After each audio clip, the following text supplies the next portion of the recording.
Alright guys, I'm going to add this little clip in because I actually did get $30 worth of customer app half dollars at the second bank. But the reason why they're not in the intro is because I had left them in the car and completely forgot to take them out. And I did end up hunting them just, off camera, and I didn't find anything. They're already marked up and ready to go back to the bank. But I just want to note that I did get $30 of the half dollars that I meant to put with the intro. But so I'll include this clip just to say, yeah, I did get some half dollars, but I didn't find anything in them. So let's move straight into the quarters now. Alright guys, we're gonna do another mixed coin hunt. I finally got some more coins. Now I know, based on my upload schedule, it hasn't necessarily seemed like it's been a while since I've hunted anything, but man, it has been a while. It has been a struggle to return anything, to get anything, for two reasons. Number one, I have been having a lot of problems at my most local chase because they have been completely packed with coin over the last few weeks, and I haven't been able to return or get anything there.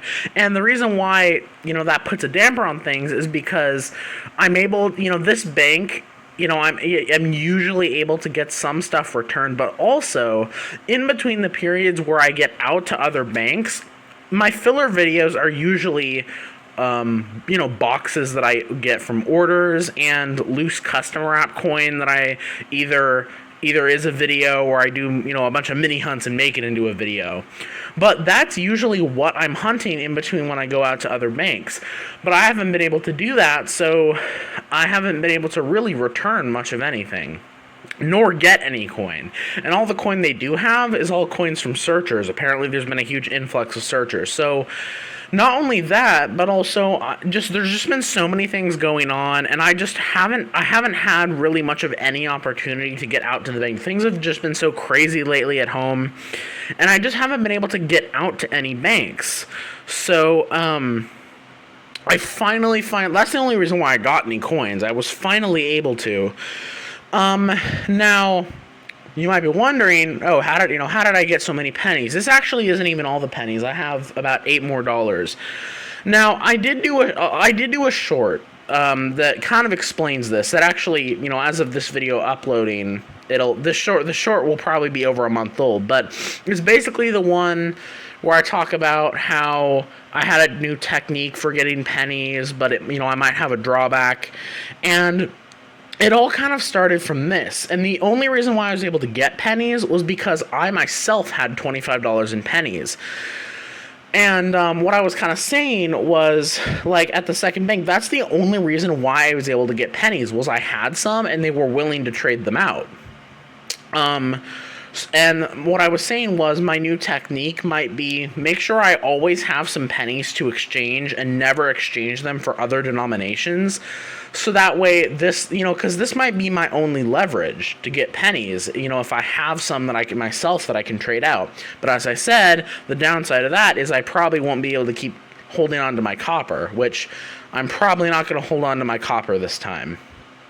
A few of the rolls were uncirculated, so I didn't get a full $25 in huntable rolls, but the ends that I can see on these are 2025. But I'm gonna open at least one roll up just to see, because I've learned in the past that it's not necessarily uncirculated when you get into it.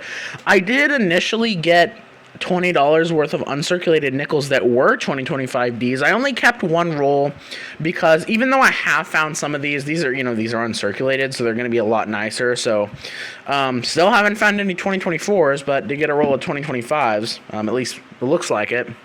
But as far as the rest of the stuff here, it's about $15 worth of pennies, I'd say. Maybe a little less. About 15 worth of pennies, about $40 worth of nickels, again, maybe a little more, a lot of dimes, over $100 in dimes. I went a little dime heavy this time, and then I think about a little under $200 in quarters. So I'm going to get into it. I'm going to start with Yeah, I'll start with the pennies, get into those first, and then I'll work my way up in denomination, and I'll open this as well, and I'll look at these first, and then I'll get into the pennies, and I'm gonna stop talking, and I'll get into it. Oh, and I also am not gonna use a tripod for this because I've used the tripod a lot lately, and I want to mix it up. I've been wanting to mix it up from tripod to holding the phone. So anyway, let's get into it. Well, apparently I'm blind. They are not 2025s, they are 2023s. But because of how pennies are right now, and because machine-wrapped penny rolls, regardless, are a hot commodity these days, I am going to hold on to these rolls regardless. Even if they were 2025s, I would hold on to them. But even though they're 2023s, I will still hold on to them because machine-wrapped pennies are like a rarity these days. So this one I already opened, unfortunately, but I will hold on to these other 5 rolls. Alright, well, these pennies have been hecka slow so far. I've gone through that many rolls, over 10 rolls. Finally got a wheat penny. So far, I've pulled out a 2024 Philly, because I don't find too many of those. I got a nice 1964 Philly, and got a few more of these, the ones that I found before that look like there might be missing some of the copper layer on it. So, I don't know. I pulled those out just in case. I always pull them out because I'm not sure. But I got my first wheat penny. 1951 out of Denver. So, our first official find. Ironically, most of these, a lot of these rolls have had a lot of copper in them. A lot of these ones have been pretty copper heavy. So, but I found the wheat penny in one of these rolls, and we only have a couple more of those left. So, we'll see. Let's keep going. All right. Well, I'm in one of those copper heavy rolls, and I got at least a few foreign coins. I can tell by the reeded edge, and more of these, which, again, still not sure. They're probably post-mint. But we got 1974. Yeah, as you can see, most of these ones here have not been. Most of the coins in these rolls these ones here specifically have not been newer than. I haven't seen any in the 90s. So 1979 Canadian. Most of these all have been, 1989 is the latest I've seen. 1975 in decent shape, and I think that is it. Yeah. But I don't think these have been in the rolls for that long, because these are new wrappers. So, I don't know, maybe it's someone's coin jar that they decided to roll up. Who knows? Alright, well, these rolls have been very, very dismal. I'm on the last roll, and I actually almost missed this. I was actually putting the coins back in the roll, but I noticed that we have a wheat penny right here. It's really hard to see, but I knew it obviously by the reverse. It's a 1942 out of Philly. So at least we got one more, but we did get 2 more Canadians, though. 77 and 1978, so not the best, but we still have the nickels, the dimes, and the quarters to go. Alright, I'm in the second roll of nickels, and in the first roll, I guess I should have filmed, I did get a 1959. Oh, out of Philly, I didn't even realize that. That's a little bit better of a coin. But in this roll, a lot of older Jefferson backs here. And we got a 1940 out of San Francisco. Alright, let's keep going. Alright, I'm in the last of the customer wrapped rolls. I'm going to get into the machine wrapped right after. But I got a 1947 out of Philly. Alright, a couple other ones that look old. Nope, it's definitely not old. It's a 76. Is this one old? Nope, 78. Alright, let's see. I don't see any others, but We'll keep going. Alright, well, I'm into the machine wrap nickels, and I did get a couple more 50s that I hadn't shown, which I will start showing now. I don't know why I'm not, but I got a 55 and a 57. But we actually have 3 finds in this roll. We got back here a 1941 out of Philly, and they're all 40s too. So we got a 41 out of Philly. We got a 46 over here out of Philly. And we got a 49 out of I think that's Philly. Man, 3 finds in one roll. A dirty 64. Alright, let's keep going. Alright, I got 1940 right here out of Philly. No, just dirty. I don't see any other ones. Alright, let's keep going. Alright, well, I had a 1952 S Ender that I totally didn't realize, but yeah. 52S, that is our first from that year. First in the early 50s. Alright, well, this is a pretty dang good sign. Hopefully this isn't just a coincidence. I finished with the nickels. The only other thing I found was, I found another 57 out of Philly. And, man, I'm on the very first roll of the machine wrap dimes, and look at that. Definitely looks silver. Oop, yep, you can hear it. 1964 out of Denver in the very first roll of dimes. Look at that. Oh, man, hopefully it isn't just a coincidence, because we got a lot more rolls of dimes to go. That is awesome. Awesome find.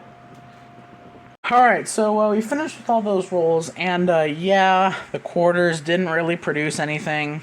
And you know what? It's one of those things where I'm glad we got silver. I mean, it's been so long since, it feels like it's been so long at least since I've hunted that I've been longing to find some silver, mainly because, you know, I feel like it's been a while, and also I've been doing good with silver lately, so when I have like lately when I have like even a small dip where I don't find silver, I get discouraged, but that's, you know, mainly because I haven't really been coin roll hunting because banks haven't been cooperating and life hasn't been cooperating, so, but you know what, I mean, you know, this hunt did have its downs, but it did have its ups as well. So nothing really to report in the quarters. The only 2 things I pulled out this very nice Arizona. It's not the extra claw, but I'm putting together another set of uncirculated state quarters. My original set is already BU, but I'm putting together another set just as a side project. And then I also got this strangely nice Lowell 2019 from Philly. I don't see that many Lowells in good shape, and it's Philly, and it has some gold toning. So I held on to that because it was kind of strange to see it just in such good shape like that. Only other things I pulled out in the dimes, I got a couple 1970 proof reverse, which, you know, if you don't know, it's the extra detail right there on the torch line. The normal ones don't have that. Nickels, I pulled out this 1960 that's got some gold toning. I actually thought it was silver at first, because it kind of had that silver look on the back, but yeah, it's still kind of cool tone. And then I got a 2019 that kind of has that improperly annealed coin, although with that box of dimes that I got that looks like they might not be improperly annealed, I'm not sure. I did open that roll, and I pulled out 3, actually ended up having 2 rolls, so one of them set aside, but I pulled out 3 2025Ds, and I'll replace the current ones in my album. Side finds for pennies, I got a kind of a strangely toned 70S, excuse me, a lot of copper in those rolls, I will say, and then I also did get this, I don't know if this is an error, I know zinc pennies often have a lot of spotting on them, but this is crazy. Look at that. I mean, the detail is like hardly even visible. I mean, it's normal to have zinc spotting on pennies, but this is crazy. And it's an 82D small date, in pretty good shape otherwise, so thought it was interesting. Hold on to it. 2024 Philly. Don't find too many of those. I'll keep it. Might even upgrade in the book. And only a real nice copper out of the bunch. 64 Philly. And then these four are the ones that have a better chance of being genuine. These look like they might just be damage or someone tried to make it look like an error. Some of these might have a chance though, like this one. It has it has all the luster on it. Like, this doesn't look like something someone did. I mean, I guess it could be, but who knows? I don't know. I'll keep them just in case. Pennies were definitely a bit of a letdown. We got 5 Canadian pennies, 2 wheat pennies, 1 I almost missed, 42 Philly, and 51D. Then as far as Old Jefferson, nickels were pretty good. You know, we didn't get any 49 or 39s. We didn't get any semi-key dates or anything, but we did get a good mix of finds, especially for only like $40. We got 2 1940s, 141, 146, 1947, and 149. Mostly 40s actually too, which is nice. 52S, 55D, 2 5070s, and a 59 Philly, which I guess is a bit of a better date. And then obviously the best find of the hunt is the silver dime, which I was hoping we'd find more because, you know, we found one in the first roll, but I guess it was just happenstance. So yeah, still cool. I'm always happy to find silver, and again, with the price of silver right now, I'm always happy to find silver. And dimes have been absolutely fire this year. They have been absolutely amazing. So I'll take it. But yeah, I mean, thanks for watching. You know, coin roll hunting might be few and far between unless the chase decides to start getting its act together. At least my local chase, and I can start getting some more coin roll hunts for you guys. Because right now, this is my, you know, out to bank hunt. So after this would be my normal kind of in-between period. But because the chase hasn't been taking anything, or I haven't been able to buy anything, I never know when my next coin roll hunt will be. So we'll see. I might get out. I might try to get out again later in the month. But yeah, this will be it for now. So thank you guys for watching, and I'll catch you in the next one.